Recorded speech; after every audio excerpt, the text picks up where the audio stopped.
I've got good news and I've got bad news. The good news is that according to producer Charlize Thero, Mindhunter is coming back in August. The bad news is that the last time I checked, August is 3 months from now. I know, it's not fair. Address all letters, tweets, to Netflix. Speaking of addresses, let's address the headline. No, Mindhunter and Manhunt are not rivals just because they share a similar title and disturbing subject matter. Technically, Mindhunter can't even have a rival because it's a Netflix series, so it has no time slot. But let's be honest, it's the only live-action show that boasts the involvement of David Fincher, so it would be unrivaled anyway. Having said that, Mindhunter is a true crime series that succeeds on its own merits, and its first season, featuring Paul Bettany as the Unabomber, had me riveted from start to finish. And now they have something in common, or rather, someone, actor Cameron Britton.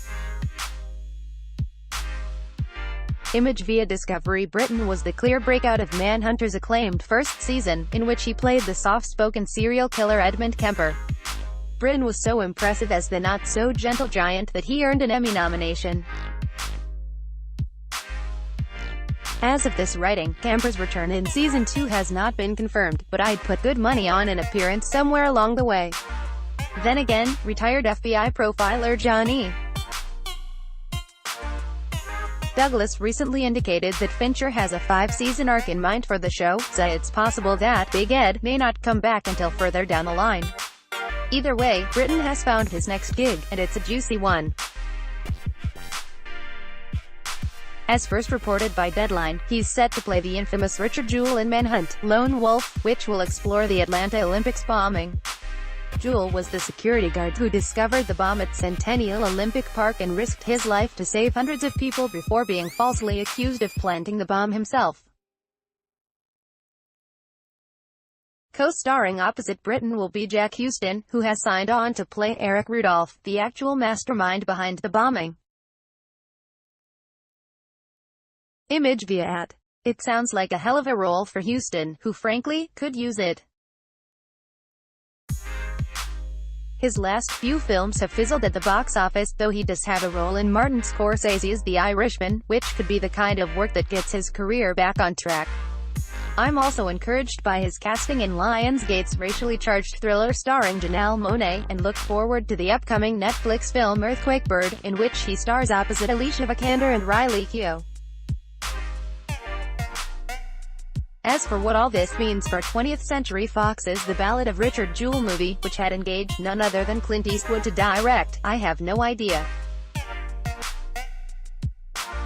It doesn't seem like it bode well for a potential movie, but then again, how many people are actually watching a Spectrum series starring Jack Huston?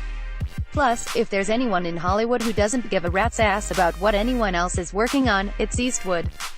And he works fast, so the Manhunt Brain Trust had better hurry up.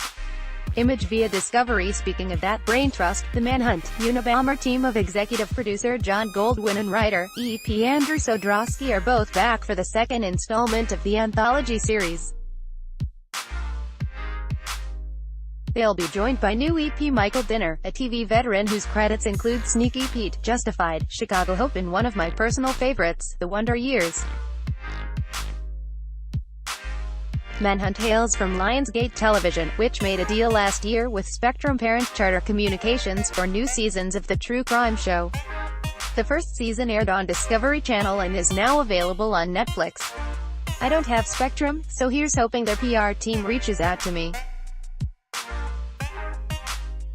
As for Mindhunter, the show was renewed for a second season in November 2017, and in a recent interview with Vulture, Douglas confirmed reports that this season will introduce Charles Manson, David, son of Sam Berkowitz, and the Atlanta child killings of the early 1980s. For all its frank talk about murder and dismemberment, there's actually very little gore in Mindhunter, which is more concerned with psychological confrontations than physical ones. While we don't have a firm release date yet, Netflix typically releases new shows on Fridays at 12 a.m. As our bad luck would have it, there are 5 Fridays in August this year, though let's be serious, Hollywood loves Labor Day weekend, and besides, most people are soaking all the sun they can get before the summer officially ends. which is why I think you're looking at a release date of either August 16th or 23rd. Why not earlier that month, you ask? Image via Netflix. Well, August 8 to 9 is considered the date of Charles Manson's Tate killings, named so after slain starlet Sharon Tate. This year marks the 50th anniversary of that heinous crime. Some opportunists would take advantage of something like that, but with Quentin Tarantino deliberately moving up the release of Once Upon a Time in Hollywood to late July in order to avoid coinciding with the Tate killings, I see no reason why Netflix would antagonize the families of the victims and release a new series featuring Manson on that date. And if you release the second season the week before, on August 2, it just means that people will be able to watch those Mindhunter episodes on the anniversary, since they all release at once.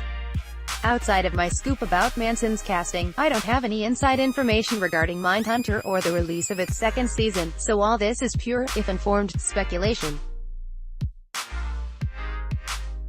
Here's hoping Britton returns as Kemper, who in just a handful of appearances, made his presence felt.